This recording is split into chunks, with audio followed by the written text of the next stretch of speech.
we're gonna build. So my kind of idea here is to build some type of like drop down card functionality like you would see here. So just kind of like how you toggle over this button and then it shows this menu underneath.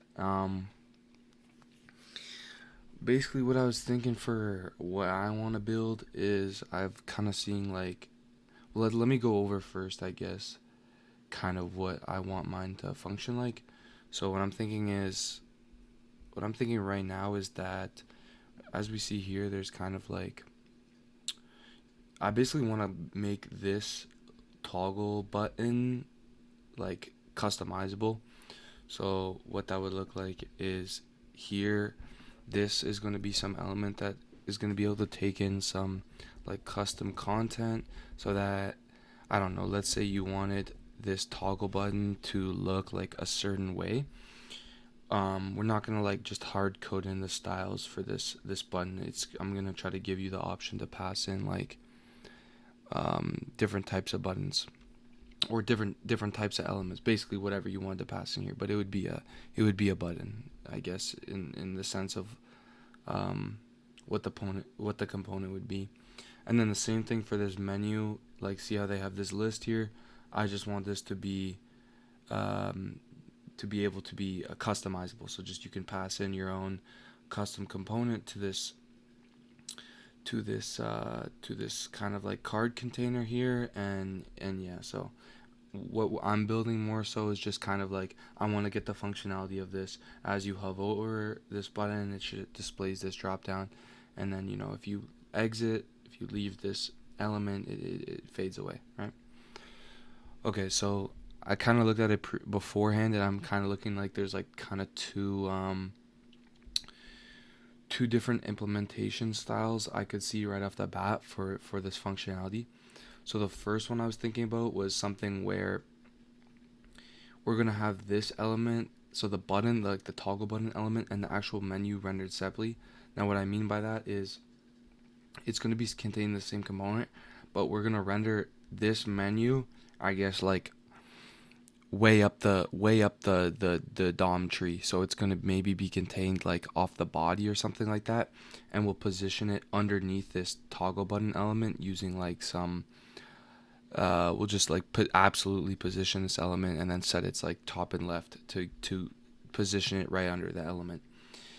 So that was the first approach, and that's probably the approach I'm gonna take. But I also want to mention this other approach where you could wrap both the toggle button and the actual menu itself in its parent component, which would make it much easier, like less, not much easier, but more like less logic, in order to render this like drop down card underneath the toggle button. Because you wouldn't have to like render this within the body and then get the absolute position. You could just like render it underneath and like hide it. But that would result in this extra like parent wrapper component being around the toggle button and the drop down menu. So I kind of think that looks like a little bit cluttered. Um, and I just don't want there to be like an extra element wrapping these two. And I think they do it. I think in this example, they do it the way I'm talking about, where they just have this is like, if you look at the wrapper for this is not contained within the button. Like there's no like wrapping element around both the card and the button. So as you see here, like this this link, it's like all separated. So this is just being rendered like right underneath. There's no like wrapping div or anything like that. Okay, so let's get into building this. So I have all the boilerplate basically like set up for the most part. Um, Again, I'm using Storybook right now just to build these components. First time using it, but it's pretty good so far. It's way nicer than like using Vite or something like that to just create like a mock React app. And there's a bunch of extra boilerplate that goes along with it. This one's pretty nice. They have a pretty nice UI for just navigating around the components you've built so far. Okay, so let's start off. I'm gonna start off by probably, let's just kind of skeleton out the structure, like what we think this is gonna look like, and I'm going with approach one that I outlined. So of course here we're gonna just return like the overall wrapper is going to be a React fragment. Um, and then we're gonna have like we're gonna need a piece of state to toggle it, but let's worry about that later. So first, we'll just create like some mock little button, like the mock toggle button, and we'll just call this like um I don't know, toggle button for now. That's fine. And then under here is we're gonna have like a conditionally rendered. We're not conditionally rendered. I think what I'm gonna do is a common practice would be to do in React is to do something where it's like something like this. So it would be like we would have a condition here, right? We would have a condition here, and then it would be like if this is true, we would render our wrapper, or we would return null. So basically, this element would be rendered in and out depending on this condition. The only problem with that is that we'll actually be removing it from the DOM and then reappending it to it. And the thing I don't like about that is that you can't apply. You can, but it's harder to apply de-rendering transitions. So what I mean by that is like, let's say as you hover off this drop down menu here, you would want it to close.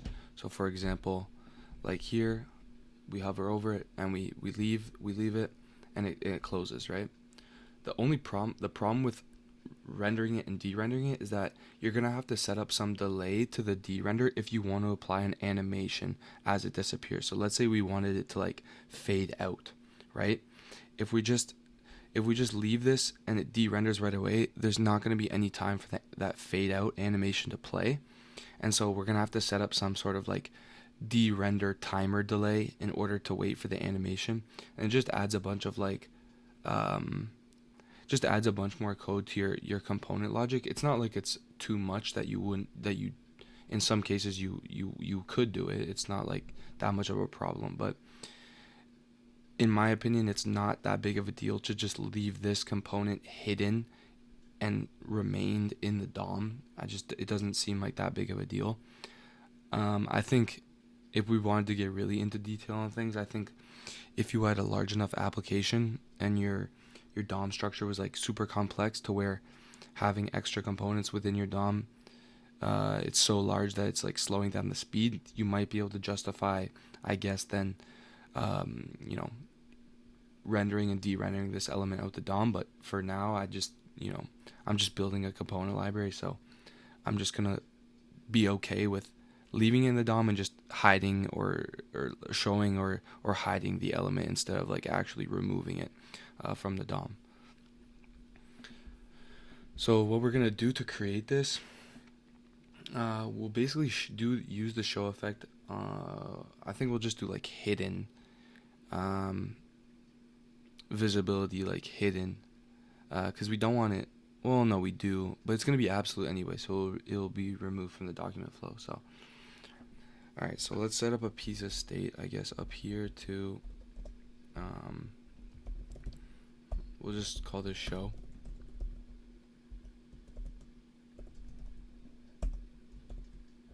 And of course, it'll initially be set to false. And basically what we're gonna have here, instead of this, we're just gonna have create, we need React DOM here. React DOM dot create portal.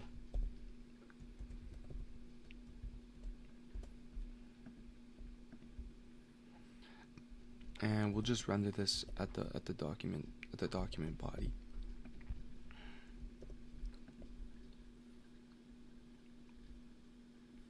And basically what we'll do for showing is we're going to apply some class here or like some style. But let's just make sure this is like, what do I want to call this? We could call this thing looks like, to me, it's like we'll call it like content wrapper or something.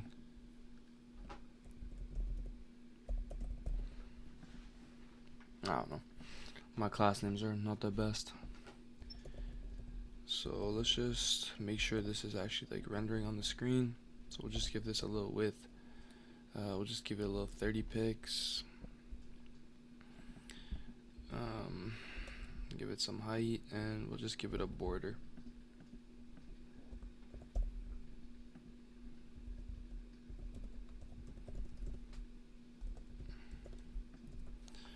Okay, and that should be. Just maybe need to save this. Save this.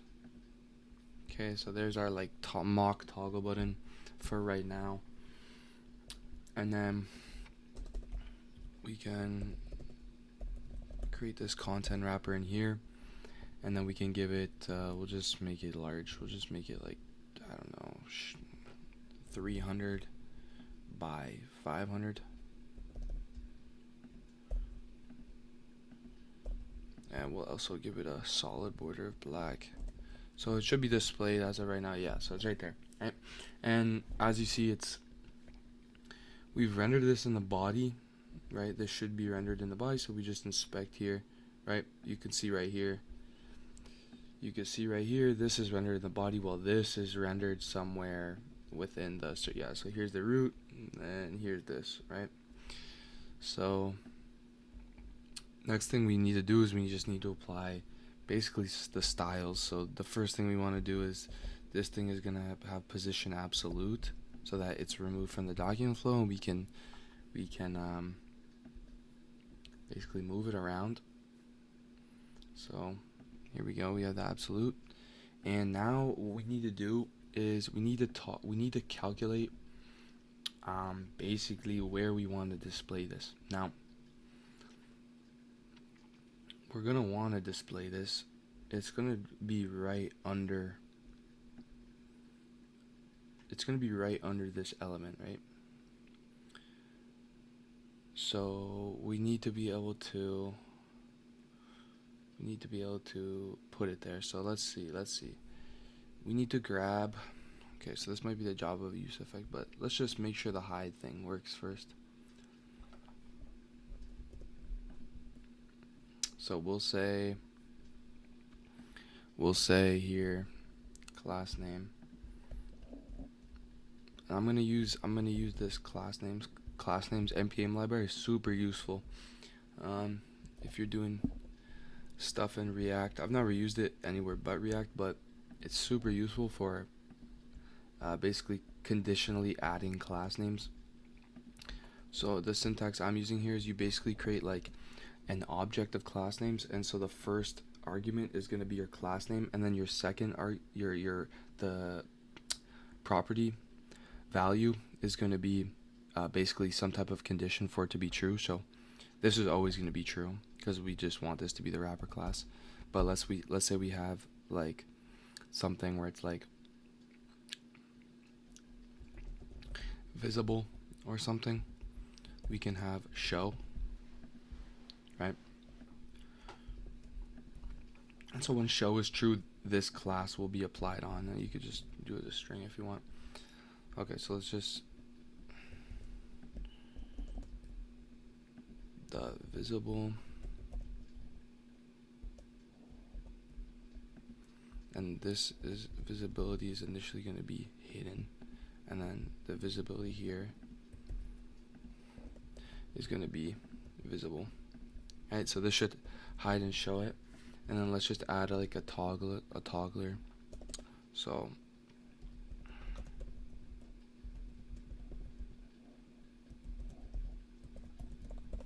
right, and we'll set show to show.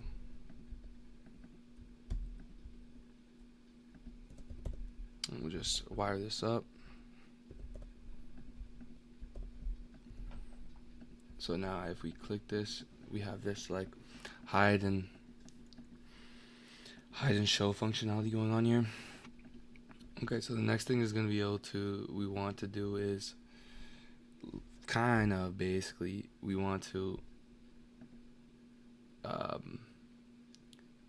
this visibility isn't toggled on click is what I'm trying to say. So we need to set up this like hover functionality, and then we need to set up the when to hide this element based on when the mouse leaves either this it's like it's like this element, or you leave this element. So we need to set that up. So we can have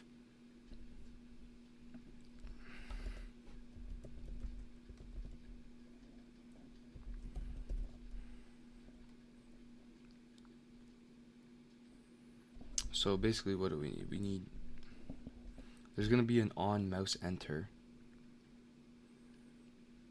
or like an on mouse over, I guess. Yeah. So we can do like const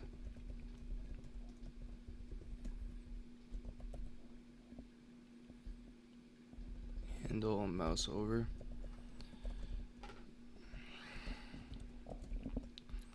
And what we'll do here is we'll set show to true.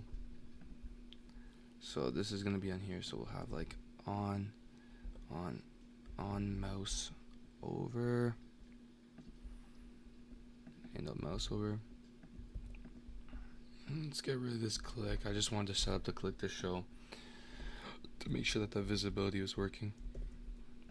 Okay, so we have handle mouse over should show it. So basically if we come over here and we go like this, see, we have this showing up when our mouse hovers over. Now we have to have something where it's like on mouse leave, to make sure this properly de-renders. So you could do something like on mouse enter. So we could do that for now. So instead of on mouse over, we could keep on mouse over. I don't think it really matters too much, but we need to handle mouse leave.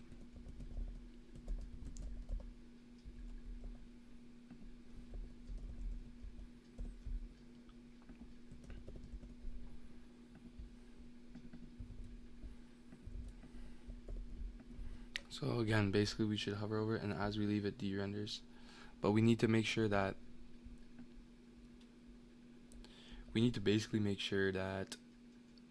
also if you're hovering over this, it doesn't de-render, right? So like, see how we go here and but we enter over here? Yeah, we don't want it to disappear as we hover over this, the drop down itself. So let's figure that out. Initially I feel like this is kind of like a bad solution, but like we could just wire up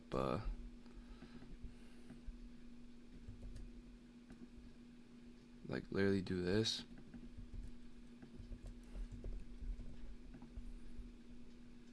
Yeah, okay, that's fine.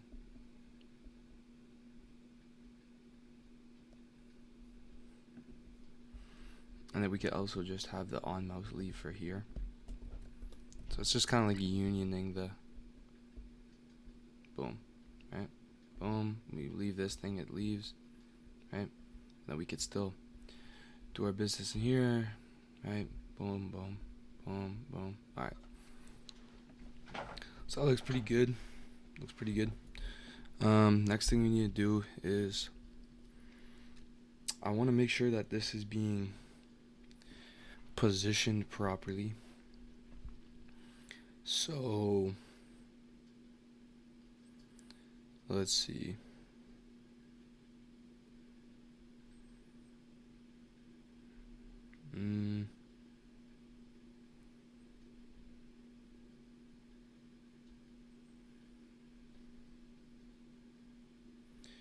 Yeah, let's add like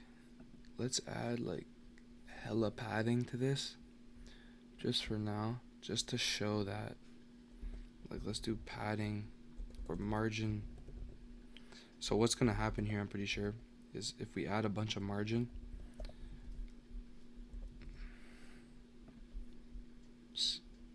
yeah, see how like we still render underneath, but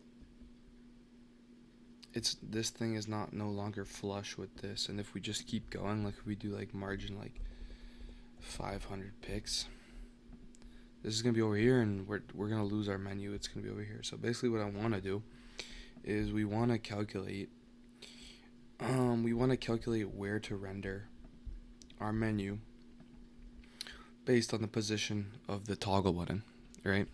So we can do that by using like a wrapper and a use effect, and just kind of on the component mount, we just find out where the little toggle button is, and then we just position the drop down piece appropriately. So we could do it that way. I guess it's good to show the functionality of a use effect. So we could do that, and I guess use ref. We're gonna use ref as well, so it's pretty good. Okay, so we have a use effect here, and we're gonna use ref to make sure that, or we're gonna use a ref so that we can get the underlying HTML element of the toggle button so that we can get its position. So I'll just call this const toggle button equals use ref, and this is initially going to be set to null. So if you guys haven't used a ref before, so basically it's, if you're familiar with React and state variables when they change, by calling the setter function will force your component to re-render. But using a ref, you can change the value. The ref will store a value upon multiple renders. So let's say on render 1, I set the value to 1, and I don't change it for the next 5 renders. It will still be 1, and I can access it. And updating its value will not cause the component to re-render. So anything that you need to store, anything you need to store in a component that does not need to cause a visual change in the UI of the component should be used in a ref. And refs are also useful for, which I'm using in this case, grabbing the underlying HTML element so that you can perform different things on it, like adding styles, adding event listeners if you really want to, calculating height, width, getting its position, etc. So yeah, that's what we're doing here. So this is going to be this how you set it up, and we just have it called toggle button. Now the thing you need to know is that initially this rest value is going to be null, and so if I tried to access it right away before the first render occurred, because I'm passing it in here, it's still going to be null. So a common mistake people make is they'll try to like use ref, hook it up here, and then they'll just put some code here. They'll be like ref.current.style.color equals white, right? So that would change the color of the element. This, upon the first render, this ref.current is still going to be null because it hasn't rendered out this JSX yet. So this is why we're using a use effect with the empty array dependency to basically say, hey, we're going to basically put this logic in this use effect, and what will happen is this use effect will run because it has an empty dependency array. It will run after the component's first mounted, but before the actual layout is printed to the screen. So basically we can run some, I guess you could say, like intermediate code here to change how this element looked before it's actually displayed on the screen, but it won't be null anymore because the first render has actually occurred. So it's pretty useful. This is just a common pattern when using like a ref with an element, though. It's nothing special. Just giving you a brief overview. So basically what we'll do here is we want to get like the top, left, bottom, and right position of this element so that we can appropriately like set where we want to show up. So what we're gonna do is we're just gonna do something where it's like there's this function called get client bounding rec, I'm pretty sure. So we can do like this, we can destruct these out, so we can do ref.current.get client bounding rect. Okay, and let's just console log. I'll just console log this to show you guys what's going on here. So, alright, so basically we should see, excuse me, basically we should see ref is not defined. Oh yeah, my bad, I didn't call it ref, it's toggle button. Alright, so get client bounding rec. Is it get bounding client rec? I can never remember which one it is. It's either get bounding client rect. Okay. See, I messed it up. I messed the order of these two words up. So let's see. So now we should be fine. Okay. And if we look in the console, 0 and 500, right? So which makes sense because if you remember, in here we set the margin left to be 500 pixels. So it's basically saying that, you know, this is absolute position, or this position of this element is at 0 from the top, which we can pretty much see that, and 500 from the left, right? So we can, you know, we have basically the top and the left of where we should place this element. So what we can do is on that, we can set the inset property of our wrapper. Excuse me. So what we'll do is we'll have, let's just call this, I'll either call it inset because that's like the shorthand CSS property for setting the top, right, bottom, and left positions of an element. So we'll just initially have this as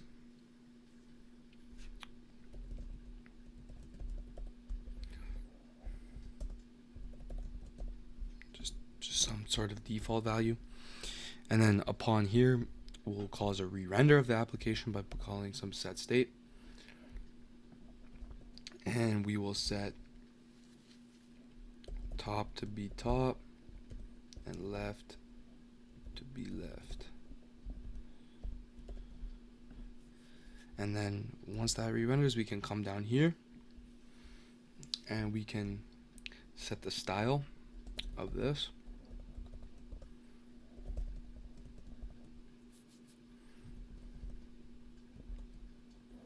And I'm gonna use the string interpolation here.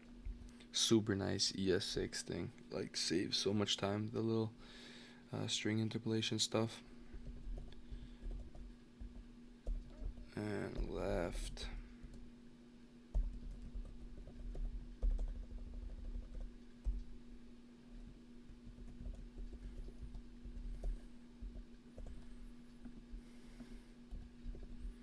Perfect. So we should see, yeah, now this thing is like over here. Now it's not perfect because we need to basically bump it down.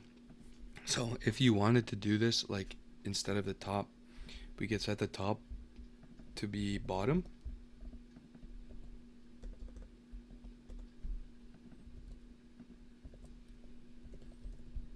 Like this. So now we're like right underneath.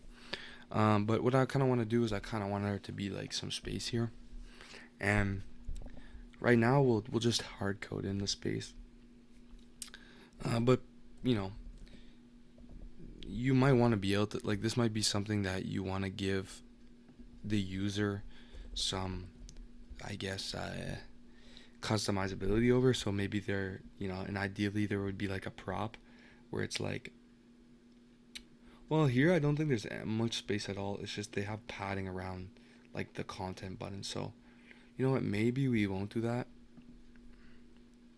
But we might be able to like apply like some margin on the actual toggle button wrapper, so to speak. So actually let's just keep this how it is, and we'll just keep it at the bottom, and we'll just have it like this, I guess. So yeah, now we have this here, and now we want to be able to add in basically like custom content to this. Yeah, basically be able to add custom content into the toggle button and this. Do I like that it's kind of like, do I want to stagger it? See how they have it kind of like staggered, like here's the toggle button but the menu extends. over to here.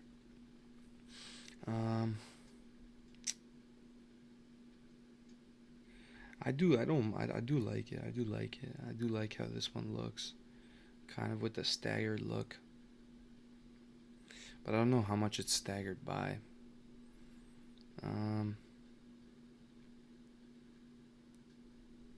Could probably worry about that later type thing. The other thing we need probably to do is we want this to have like a higher Z index. So we should probably add a Z index here where it's like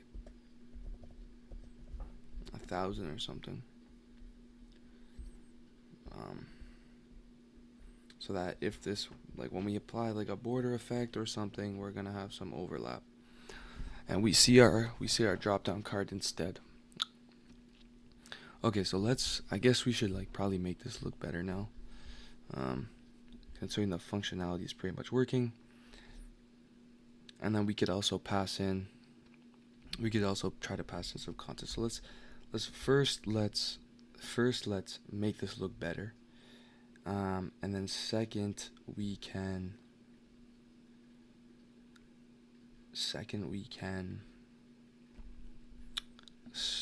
add some custom content in. So okay, let's think about some functionality. So you're probably gonna want to set. Okay, I'm not super familiar with min max content, so I think like ideally you would want to be able to give the user of this component some control over the height and width of this card that is displayed. So I'm not super familiar with, as I said, with the. I think like what I'm thinking is because you're passing in custom content here, you could use the CSS properties like min, max height and width type thing to have this kind of card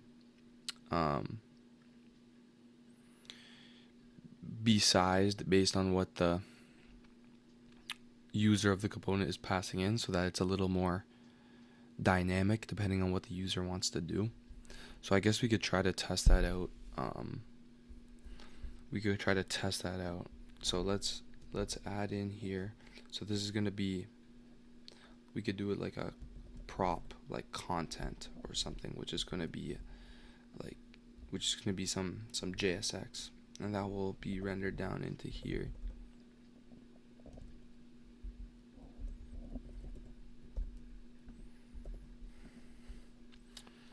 And we can then come back over to our story, and we can put some content in here. So we'll call this content. Well,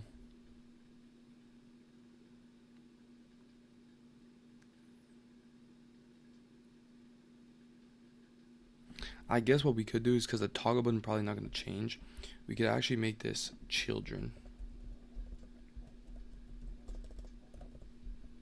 Right? It makes sense to make this children.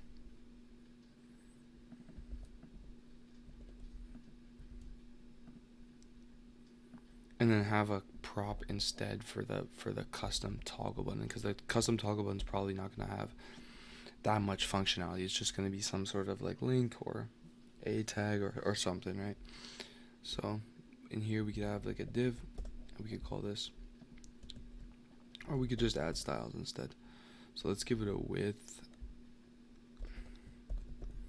Let's give it a width of, let's do like 700 pics. Let's just do like 400. I think that's 300 larger than we made it. And we'll put a height of 600 pics, and then we'll make the background color. We'll make the background color red.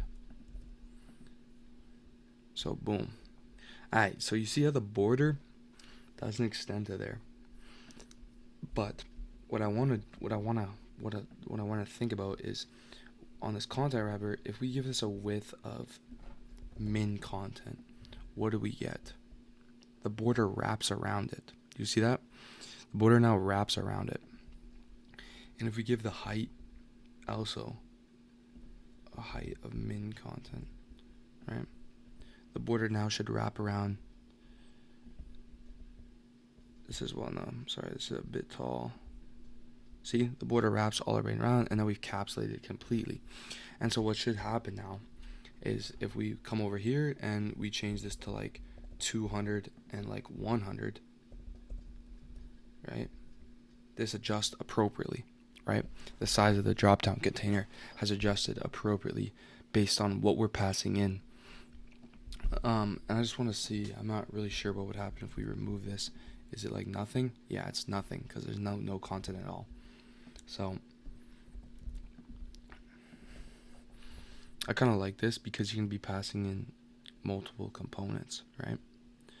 So this is nice. This is nice that it adjusts appropriately. Now what we can do is we can make the actual style of the card look a lot nicer.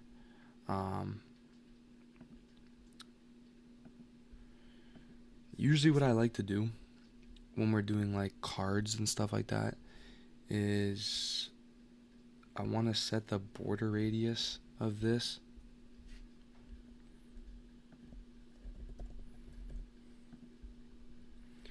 I usually make it one view width.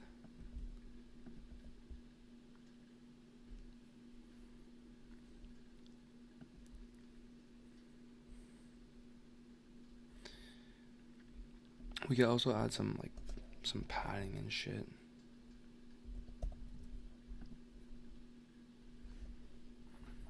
Right? Now ideally,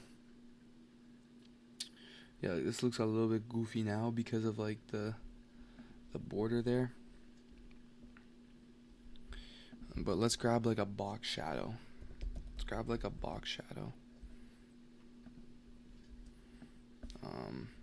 This site here, it's pretty nice. I found it for box shadows. Let's just grab like some chill one, like this. This is good.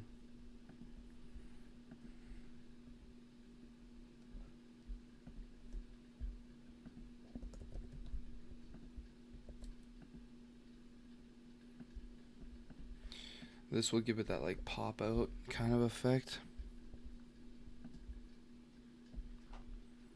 No, I really hold it. Do something wrong?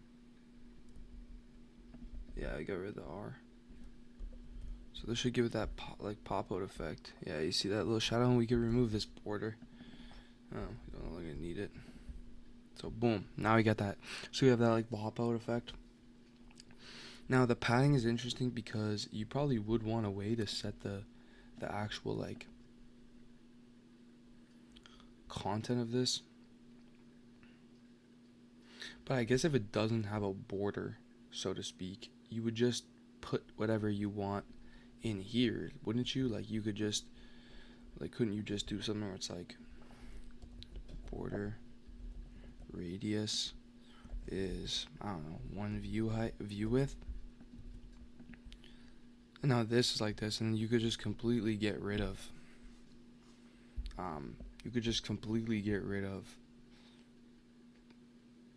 this and pretty much everything. Like just get rid of the padding and just get rid of this.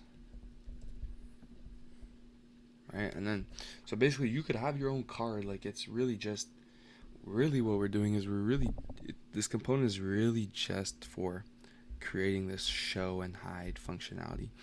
And so you could do the same for the button. Basically in this drop down card we would have something where it's like we have children, and then we'll have like toggle button, right? And then within this wrapper, within this toggle button here, we'll render this toggle button.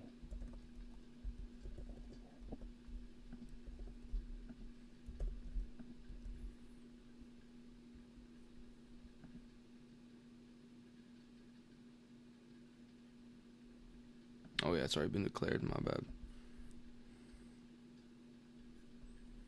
I'll just rename this.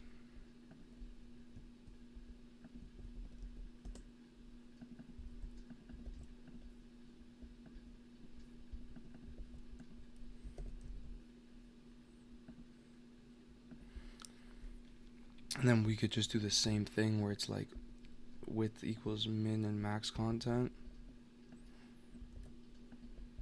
Right? Get rid of this border.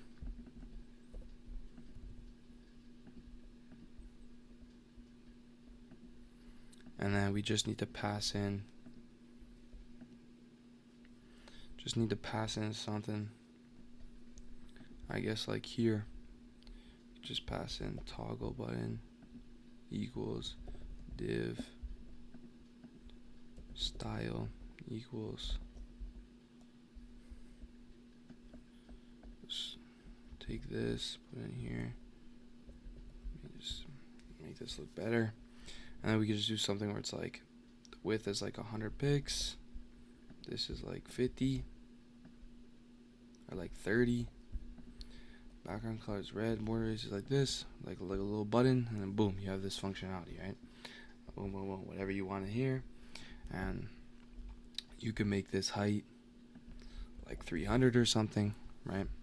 And boom, now you have this menu, and you could import whatever type of content you want this button to be, whatever type of content you want to occur in here. So basically all the component really did is we just review is all it did is it just handled that functionality of rendering and de-rendering the drop-down menu based on the mouse events. So based on hovering over the button and then, de-rendering it once you hover over this or leave this, so to speak, right? And that's pretty much it. So yeah, hope you guys enjoyed it. Yeah.